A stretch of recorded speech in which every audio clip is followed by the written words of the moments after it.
This video is powered by the pros at Pascal Air Plumbing and Electric. Arkansas owned, Arkansas operated. GoPascal.com. Oh, back on halftime, we are joined by Dudley Dawson. I appreciate Dudley coming on with us today. You can find Dudley at Hogville.net, Pig Trail Nation. Dudley, we're just kind of reading through some of these details that are coming through about the firing of the Alabama baseball coach. And I can't imagine it's not connected to some kind of a gambling scandal. But wow, I mean, just like craziness going on at Alabama right now. And football is not, independent from the rest of the programs as far as scandal, but nothing is close to what we've seen with basketball and baseball these last few months. Well, we now know what it takes to get fired at Alabama. Right, good point. I did not have Brad Bohannon, Cincinnati, or gambling on my bingo card today, and now here's all three of them. And I've always thought Brad was a very good coach, a good guy. He obviously got the fans riled up when he was here, but he was really good to me after the games with quotes and all that. But I'm telling you, I just did not see this coming, and I can't wait to hear more details because what's out right now is not enough. You're right. I was listening to you and Matt a little earlier. You're right. Something else is in this mix here, because you don't go from one guy betting in Cincinnati to a guy in Alabama getting fired unless there is some major trail that you can follow, like on a Law and Order. Well, and it makes me wonder. So this Matt's point is a salient point. You get caught, it doesn't mean it's the first and only time that it's happened. Right. It might also mean that this is not the only college athletics program that has, gotten in the mix as far as, tipping off bettors. Quite honestly, I mean, if this is the only one that's been caught, I guess I'd feel a little naive if I thought this is the only one. Yeah, I'm going to be open and honest about something, and this may happen to you too, since you're, around the baseball team. I have people come up to me all the time wanting basically, the way they phrase it is, I'm thinking about doing this. What do you think? Mm-hmm. I'm thinking about putting down this bet, and I tell them I am not going to tell you anything. I like my job. I know that the betting has become, the proliferation of it has become, all over the place now. But that's just something as a sports writer that's just not ethical to do, and it could come back to haunt you. So I've never done that. So anybody out there who thinks I was big dogging you or whatever, I just don't do that, because there's no way I want myself even remotely, to have my name mentioned in something like that. I want to ask you a basketball question. I'm sure we'll get back to the gambling and Bama, but the 7-footer Dickerson, he's going to Kansas. Did you see that? Did you think that's where he's going to go? What does that do for Kansas this next year? Well, number one, Bill Self is one of my coaching friends. We're both from the Eddie Sutton tree, and I talk to him probably more than I do any other basketball coach that's not employed by the University of Arkansas. And I know that he's very excited to get Hunter Dickerson. I know that all SEC fans, I think, are happy he's going to Kansas and not going to Kentucky or someplace else. Mm-hmm. I really thought he would end up at Georgetown or Maryland or somewhere around there, from what I was hearing early on. But Kansas did a great job in getting him. And now, you have to look to them as maybe being the top team in the country with what they've got coming back and adding in, arguably the best center left in college basketball. Who's Arkansas still in the mix for here as far as transfers are concerned? Do we have to wait for other shoes to drop? Like a Jordan Walsh or a Devo Davis or a Ricky Council or whomever. I guess Council couldn't. He didn't keep his eligibility. I know Walsh and Davis still have that choice, and they've got pretty much the rest of the month to make that choice. Is Arkansas in on many other transfers right now? There are a few. The biggest, obviously, is Ron Holland, the number 2 player in the country who decommitted from Texas at a really strange time. You wait all year to decommit, and you decommit after the interim coach Rodney Terry gets the head job. It's kind of strange there. From all indications, he's going to either end up at Arkansas or in the G League. and he's working out right now with Jordan Walsh. So there are plenty of signs pointing toward, the fact that Arkansas is either going to get him, or definitely, high on his mind to do. So that's the big one. And I think that, I bet that he knows what Jordan Walsh is going to do. And if they're working out, so that may be, and they are friends. While he did play with Anthony Black at Duncanville, Jordan Walsh and Ron Holland have been friends longer. So, we're gonna see what happens there. But you got to give. I know a lot of people get on Coach Musselman, with people transferring out of here. But I tell you what, you have to over recruit the team you have every day if you want to get to where you have to be. And I say that, kind of pointing toward Chris Lamonis this weekend at Mississippi State. 2 years ago, greatest coach ever, and now they want to run him out of there.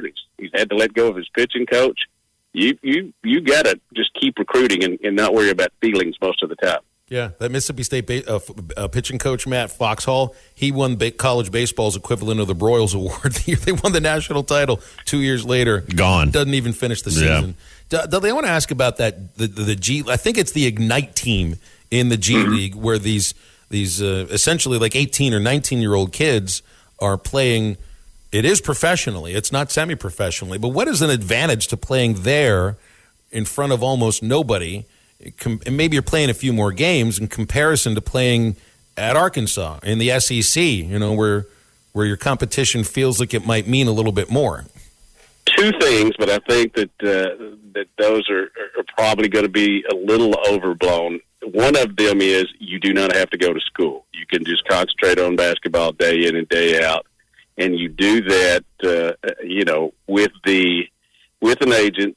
You do that with bringing in as much money as you can, not necessarily your G League salary. The number 2 pick in this year's NBA draft is going to apparently Scoot Henderson's going to apparently he's apparently going to be the number 2 guy. And he's, he played in the G League this year, and they've had a couple the last couple of years. So I'm sure that the G League is selling him on that, and we can get you better ready for the NBA and all that. But, having watched these guys, Bryson Warren obviously being another one that went from high school to skipped college, there is nothing like a college basketball season when your team is really good. Matt, this firsthand. But, it is a great experience, and I know that's what Arkansas is trying to sell him on, and I'm sure that Jordan Walsh is probably trying to sell him on that, take a year, come here, do what Anthony Black's done, elevate your status and all that. So I'm sure that that's going to be, probably the best choice in his mind. Now, will he make a business decision? Yeah, and it's weird because where are they getting the money? Is it more of a loan to go to the G League? Or are they like, hey, we'll give you $250,000, $500,000, but then when you get your first contract, you're going to have to give some of it back. Where at Arkansas, it wouldn't be like that. And I agree with you wholeheartedly that I'd much rather play meaningful basketball in college, but especially they're getting NIL money now instead of playing in the G League. Speaking of the draft, what's the latest? Has Nick Smith went under medical physical yet? I mean, what's up with his knee? Where's he being slotted in the draft?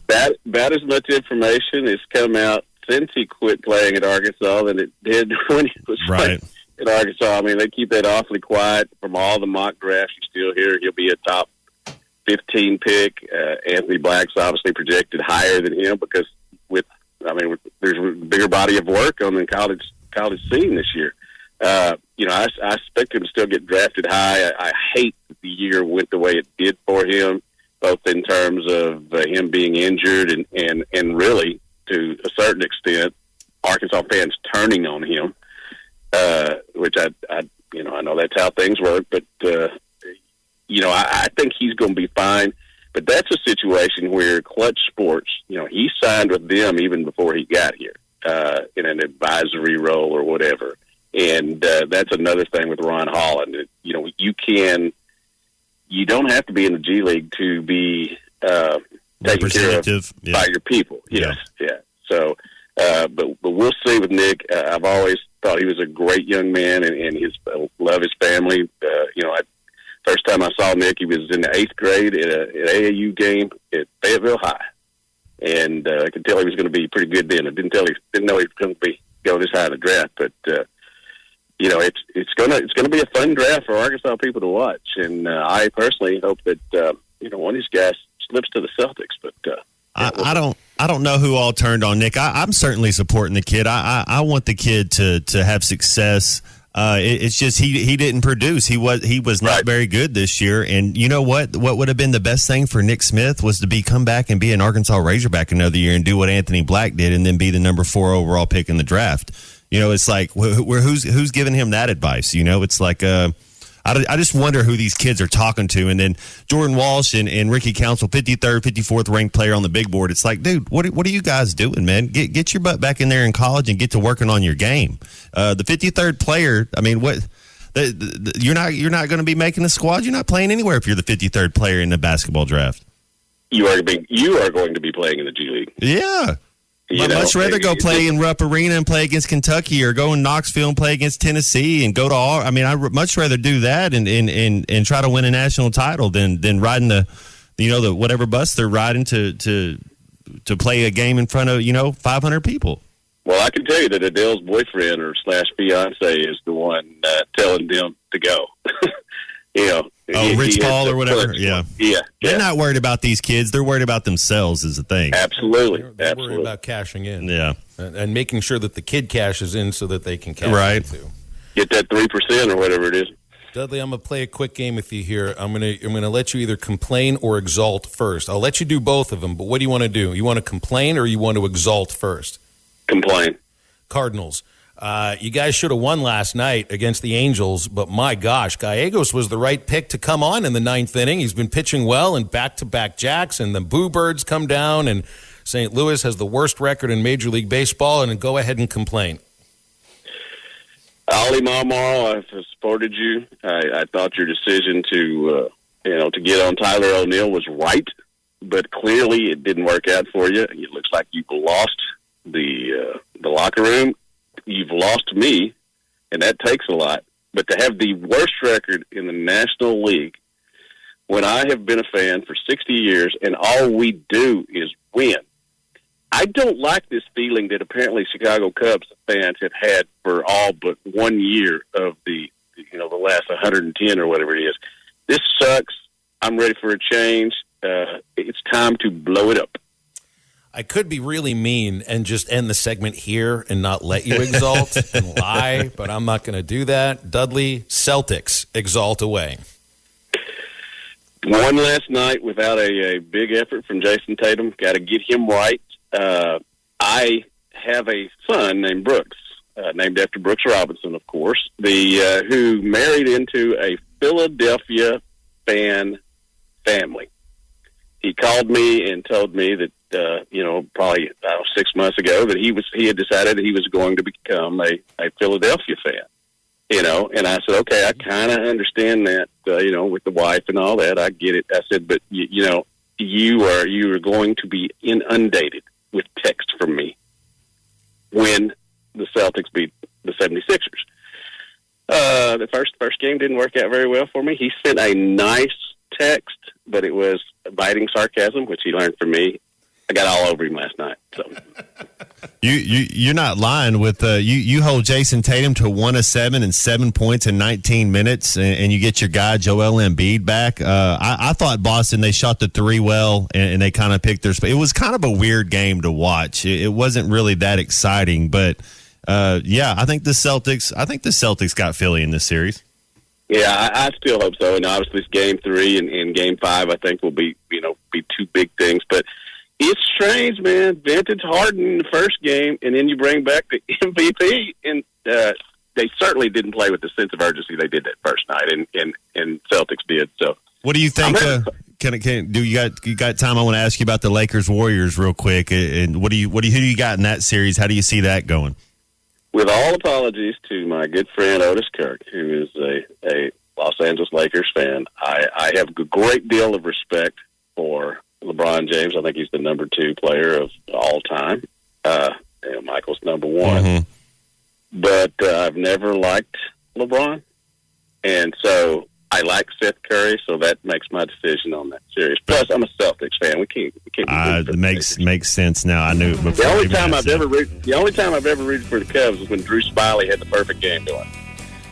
BetOnline.ag is your number one source for all your basketball info, stats, news, and scores. Get the latest odds and lines, including the latest player reports for this year's pro basketball playoffs. BetOnline is always your sports information headquarters this season, as we have you covered for all your sports wagering needs.